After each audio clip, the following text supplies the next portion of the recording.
I think it's high time I started doing some video game related content on my channel since that seems to be my other passion. The problem I've been facing is I just don't know where to begin. Games for me take a while to complete, and on top of that, I just don't want to be playing them all day, every day. So here's what I've decided to do. These are video games that I'm looking forward to in 2015.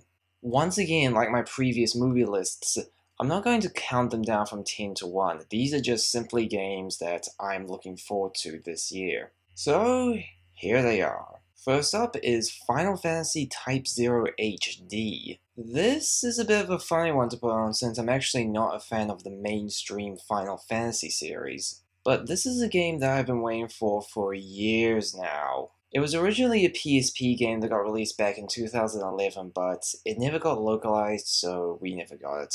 That is until now. The game has received an HD upgrade, so it's coming to PlayStation 4 and Xbox One. Not so sure why it isn't coming to last-gen consoles, but what can you do? The reason why I'm looking forward to this one is because I actually played the demo. Yes, there was, and I think there might even still be, a downloadable demo on the game's website. But it was all in Japanese, so I couldn't read it.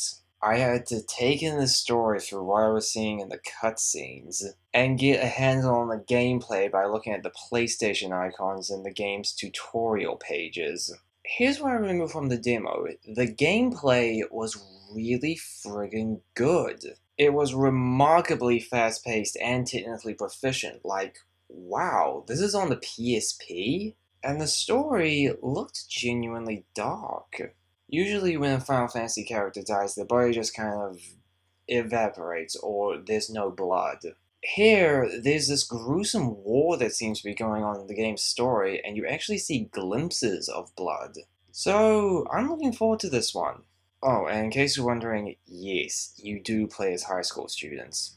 Next is Xenoblade Chronicles X. Okay, last JRPG in this video. At least until the end. Xenoblade Chronicles X for the Wii U is the sequel to Xenoblade Chronicles on the Wii. I thought the first game was a miracle of single player. It had this huge, epically long story that took the player across its massive open world. And it somehow managed to keep itself interesting throughout its incredibly long journey. I'm looking forward to Xenoblade Chronicles X because I'm looking forward to seeing that success replicated but on a much bigger scale. Bigger world, better combat, and I'm hopeful for an awesome story that's just as good as the first one. My only worry is that I'll actually have enough time to play it since it's promising to be friggin' huge. Seriously, 5 times bigger than its predecessor, WTF? Next is Batman Arkham Knight, the third and final game to cap off Rocksteady's Batman Arkham trilogy. These games have always made a point to make you feel like Batman. They mix in combat, stealth, Batman's world, Batman's rogues gallery, all into these amazing experiences. Arkham City, the second game in the series, is one of my all-time favorites. That game just has so many wow moments. Arkham Knight looks so promising. We finally have Gotham City to explore. We can finally drive the Batmobile, tweaks to the combat. And above all that, how are they going to end this big story arc that they've created over these games? Arkham Knight is a trip to Gotham that I look forward to taking.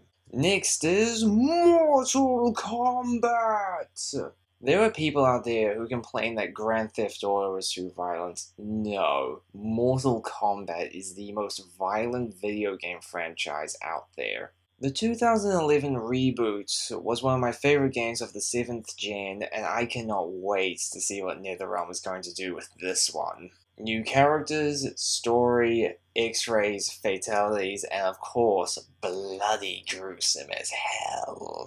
I've been watching the trailers for this game, and some of the stuff you'll be able to do just looks sick. It must be fun sitting around the NetherRealm offices discussing ways of destroying the human body in the most grotesque way possible. I'm up for it. Next up is Metal Gear Solid 5 The Phantom Pain. This is another series with one of my all-time favorite games, Metal Gear Solid 3. The Metal Gear franchise is one of the most unique gaming franchises out there. It is to the stealth genre what Grand Theft Auto is to the sandbox genre. It defined what this part of gaming is, and it still defines it to this day. The Phantom Pain looks like it's going to be adding a lot, but it's still going to keep the Metal Gear identity intact. It's going to have refined stealth gameplay, it'll take itself very seriously, and it's still going to have those comic book elements to it. I'm not kidding, Metal Gear involves giant robots and some of the craziest villains you won't meet anywhere else. And like I said, it still takes itself very seriously. If you've watched the trailers, then you'll also know it's going to be the darkest of the Metal Gear games. It's not just talking about war anymore, it's showing it. It's going full force into realms that no other video game has done before, showing this gruesome but unfortunately very realistic stuff. There really doesn't exist anything else like Metal Gear, so I am really looking forward to the Phantom Pain. Speaking of dark and gruesome, next we have The Witcher 3 Wild Hunt. I've noticed this is going to be the year of long as hell video games. If you're a fan of Game of Thrones, then you might want to check out the Witcher games or heck, even the books they're based on. The reason why I compare the two is because they're both very similar in their depictions of themselves. Dark, evil world, politically interesting themes, and of course, a lot of violence and a lot of sex. For me, the Witcher games are some of the most immersive role-playing games I've ever played in my life. I remember playing the first game and not only getting hooked, but really diving into it. I wanted to read the books, I wanted to read the lore. It introduced me to the concept of no real good or evil. The series markets itself as being adult and mature through its world and its morally grey choice system. None of the decisions are good or evil, it just gives the player a choice, attaches a consequence to that choice, and asks the player what's the better option for them. I was playing these games around a time where I was going through a mental growing up phase, so games like The Witcher and Mass Effect really appealed to me because they let me be myself. I also remember playing The Witcher 2 on Xbox 360 like 3 times, which is insane. But each time I found something completely different.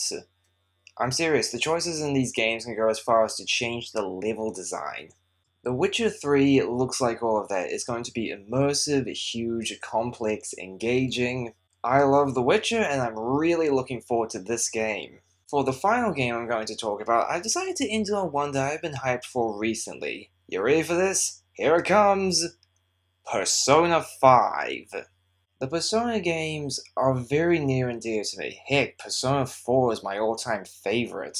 They are games about teenagers who go off and save the world, but what makes them different is how human they feel. They're not set in big epic fantasy worlds, they're actually set in the real world, in modern times, with realistic people.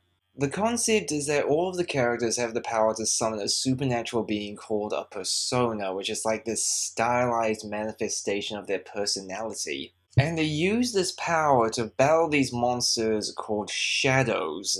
If you've seen my cosplay photos, then you'll know I'm a Persona fan. I have been waiting years, friggin' years, for the follow-up to Persona 4 to finally come out. And I am stoked. The gameplay trailer finally went up last weekend. Oh yes, it's so exciting for me.